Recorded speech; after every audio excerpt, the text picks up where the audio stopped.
ಈಗ ಕೆಪಿಸಿಸಿ ಅಧ್ಯಕ್ಷರು ಮತ್ತು ಸಿಎಂ ಡಿ ಕೆ ಶಿವಕುಮಾರ್ ಅವ್ರಿಗೆ ಒಂದು ಸವಾಲು ಇತ್ತು. ಮೊದಲ ಎಲೆಕ್ಷನ್ ಅಲ್ಲೇ ಪಾಸ್ ಆಗಿದ್ದಾರೆ. ನೆಕ್ಸ್ಟ್ ಸಾಕಷ್ಟು ಸವಾಲುಗಳಿವೆ ಸರ್.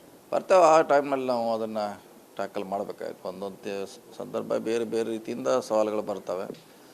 ಆ ಸಂದರ್ಭದಲ್ಲಿ ಅದನ್ನು ನಾವು ಯಾವ ರೀತಿ ಬಗೆಹರಿಸ್ಬೇಕಂತ ಆ ಸಂದರ್ಭವನ್ನು ಉಪಯೋಗ ಮಾಡ್ಕೊಳ್ಬೇಕು. ಬಟ್ ಈ ಚುನಾವಣೆ ಇದು ಬೇರೆ ಚುನಾವಣೆಗಳಿಗೂ ಒಂದು ರೀತಿ ವೇದಿಕೆನಾ ಅಥವಾ ಒಂದು ಉತ್ಸಾಹ ಅಷ್ಟೇ ಸಿಕ್ಕಿರೋದು ಅಂತ ಭಾವಿಸ್ಬೇಕಾ? ಇಲ್ಲ, ಬೇರೆ ಬೇರೆ ಸಂದರ್ಭ ಬೇರೆ ಬರ್ತದೆ. ಇಲ್ಲ ಮೈ ಬರೋದಂತೆ ಪ್ರಶ್ನೆ ಇಲ್ಲ.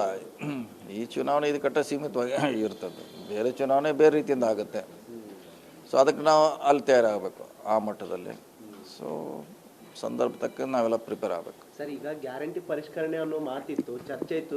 ಜನರಲ್ಲಿ ಸಾಕಷ್ಟು ಒಂದು ಬೇಸರ ಮತ್ತು ಸಿಟ್ಟು ಹೊರ ಹಾಕ್ತಾ ಇದ್ದಾರೆ. ಅದೇ ಹೊತ್ತಲ್ಲಿ ಪರಿಷತ್ ಚುನಾವಣೆಯಲ್ಲಿ ಶಾಸಕರೇ ನಿಮ್ಮ ಪಕ್ಷಕ್ಕೆ ಮನಸೋತಿದ್ದಾರೆ ಅಂತ ಸರ್. ಬೇರೆ ಪಕ್ಷ ಆಗಿದೆ ಹೇಳಿಲ್ಲ. ಅದಕ್ಕೆ ಆಗ್ಲಿಕ್ಕೆ ಬೇರೆ ಬೇರೆ ರೀಸನ್ಗಳಿದೆ. ಅವ್ರ ಕೆಲಸ ಇರ್ಬೋದು ಅಥವಾ ರಿಲೇಷನ್ ಇರ್ಬೋದು, ಫ್ರೆಂಡ್ಶಿಪ್ ಇರ್ಬೋದು. ಆ ಬೇಸ್ ಮ್ಯಾಗ ಹಾಕಿದ್ದಾರೆ. ಸರ್, ಇನ್ನೊಂದು ಇವತ್ತು ಗ್ಯಾರಂಟಿ ಪರಿಷ್ಕರಣೆ ಸಂಬಂಧ ಇವತ್ತು ಸಿಎಂ ಸಭೆ ಕರೆದಿದ್ದಾರೆ.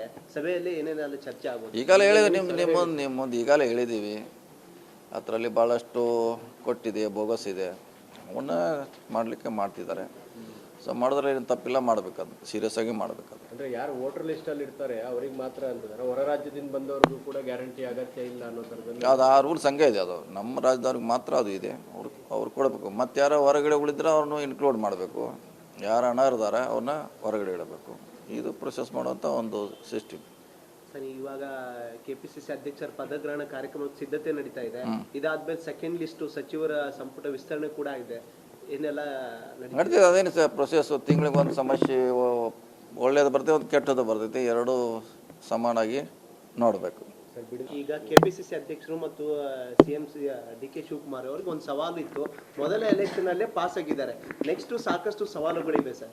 ಬರ್ತಾವೆ. ಆ ಟೈಮ್ನಲ್ಲಿ ನಾವು ಅದನ್ನು ಟ್ಯಾಕಲ್ ಮಾಡಬೇಕಾಯ್ತು. ಒಂದೊಂದು ಸಂದರ್ಭ ಬೇರೆ ಬೇರೆ ರೀತಿಯಿಂದ ಸವಾಲುಗಳು ಬರ್ತವೆ. ಆ ಸಂದರ್ಭದಲ್ಲಿ ಅದನ್ನು ನಾವು ಯಾವ ರೀತಿ ಬಗೆಹರಿಸ್ಬೇಕಂತ ಆ ಸಂದರ್ಭವನ್ನು ಉಪಯೋಗ ಮಾಡ್ಕೊಳ್ಬೇಕು. ಬಟ್ ಈ ಚುನಾವಣೆ ಇದು ಬೇರೆ ಚುನಾವಣೆಗಳಿಗೂ ಒಂದು ರೀತಿ ವೇದಿಕೆನಾ ಅಥವಾ ಒಂದು ಉತ್ಸಾಹ ಅಷ್ಟೇ ಸಿಕ್ಕಿರೋದು ಅಂತ ಭಾವಿಸ್ಬೇಕಾ? ಇಲ್ಲ, ಬೇರೆ ಬೇರೆ ಸಂದರ್ಭ ಬೇರೆ ಬರ್ತದೆ. ಇಲ್ಲ ಮೈ ಬರೋದಂತೆ ಪ್ರಶ್ನೆ ಇಲ್ಲ. ಈ ಚುನಾವಣೆ ಇದು ಕಟ್ಟ ಸೀಮಿತವಾಗಿ ಇರ್ತದೆ. ಬೇರೆ ಚುನಾವಣೆ ಬೇರೆ ರೀತಿಯಿಂದ ಆಗುತ್ತೆ. ಸೊ ಅದಕ್ಕೆ ನಾವು ಅಲ್ಲಿ ತಯಾರಾಗಬೇಕು ಆ ಮಟ್ಟದಲ್ಲಿ. ಸೊ ಸಂದರ್ಭ ತಕ್ಕ ನಾವೆಲ್ಲ ಪ್ರಿಪೇರ್ ಆಗಬೇಕು. ಸರ್, ಈಗ ಗ್ಯಾರಂಟಿ ಪರಿಷ್ಕರಣೆ ಅನ್ನೋ ಮಾತಿತ್ತು, ಚರ್ಚೆ ಇತ್ತು. ಜನರಲ್ಲಿ ಸಾಕಷ್ಟು ಒಂದು ಬೇಸರ ಮತ್ತು ಸಿಟ್ಟು ಹೊರ ಹಾಕ್ತಾ ಇದ್ದಾರೆ. ಅದೇ ಹೊತ್ತಲ್ಲಿ ಪರಿಷತ್ ಚುನಾವಣೆಯಲ್ಲಿ ಶಾಸಕರೇ ನಿಮ್ಮ ಪಕ್ಷಕ್ಕೆ ಮನಸೋತಿದ್ದಾರೆ ಅಂತ ಸರ್. ಬೇರೆ ಪಕ್ಷ ಆಗಿದೆ ಹೇಳಿಲ್ಲ. ಅದಕ್ಕೆ ಆಗ್ಲಿಕ್ಕೆ ಬೇರೆ ಬೇರೆ ರೀಸನ್ಗಳಿದೆ. ಅವ್ರ ಕೆಲಸ ಇರ್ಬೋದು ಅಥವಾ ರಿಲೇಷನ್ ಇರ್ಬೋದು, ಫ್ರೆಂಡ್ಶಿಪ್ ಇರ್ಬೋದು. ಆ ಬೇಸ್ ಮ್ಯಾಗ ಹಾಕಿದ್ದಾರೆ. ಸರ್, ಇನ್ನೊಂದು ಇವತ್ತು ಗ್ಯಾರಂಟಿ ಪರಿಷ್ಕರಣೆ ಸಂಬಂಧ ಇವತ್ತು ಸಿಎಂ ಸಭೆ ಕರೆದಿದ್ದಾರೆ.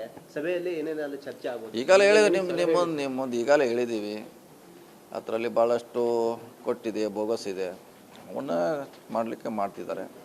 ಸೊ ಮಾಡಿದ್ರೆ ಏನು ತಪ್ಪಿಲ್ಲ, ಮಾಡಬೇಕದು ಸೀರಿಯಸ್ ಆಗಿ ಮಾಡಬೇಕದು. ಅಂದರೆ ಯಾರು ವೋಟರ್ ಲಿಸ್ಟಲ್ಲಿ ಇರ್ತಾರೆ ಅವ್ರಿಗೆ ಮಾತ್ರ ಅಂತಿದ್ದಾರೆ. ಹೊರ ರಾಜ್ಯದಿಂದ ಬಂದವ್ರಿಗೂ ಕೂಡ ಗ್ಯಾರಂಟಿ ಅಗತ್ಯ ಇಲ್ಲ ಅನ್ನೋ ಥರದಲ್ಲಿ ಅದು ಆ ರೂಲ್ಸ್ ಹಂಗೆ ಇದೆ. ಅದು ನಮ್ಮ ರಾಜ್ಯದವ್ರಿಗೆ ಮಾತ್ರ ಅದು ಇದೆ. ಅವ್ರು ಕೊಡಬೇಕು. ಮತ್ತು ಯಾರೋ ಹೊರಗಡೆ ಉಳಿದ್ರೆ ಅವ್ರನ್ನೂ ಇನ್ಕ್ಲೂಡ್ ಮಾಡಬೇಕು. ಯಾರು ಹಣ ಇರ್ತಾರೆ ಅವ್ರನ್ನ ಹೊರಗಡೆ ಇಡಬೇಕು. ಇದು ಪ್ರೊಸೆಸ್ ಮಾಡುವಂಥ ಒಂದು ಸಿಸ್ಟಮ್. ಸರ್, ಇವಾಗ ಕೆಪಿಸಿಸಿ ಅಧ್ಯಕ್ಷರ ಪದಗ್ರಹಣ ಕಾರ್ಯಕ್ರಮದ ಸಿದ್ಧತೆ ನಡೀತಾ ಇದೆ. ಇದಾದ್ಮೇಲೆ ಸೆಕೆಂಡ್ ಲಿಸ್ಟ್ ಸಚಿವರ ಸಂಪುಟ ವಿಸ್ತರಣೆ ಕೂಡ ಇದೆ. ಏನೆಲ್ಲ ನಡೀತಿದೆ. ಅದೇನು ಸರ್ ಪ್ರೊಸೆಸ್. ತಿಂಗಳಿಗೆ ಒಂದು ಸಮಸ್ಯೆ ಒಳ್ಳೇದು ಬರ್ತೈತೆ, ಒಂದು ಕೆಟ್ಟದ್ದು ಬರ್ತೈತೆ. ಎರಡೂ ಸಮಾನಾಗಿ ನೋಡಬೇಕು.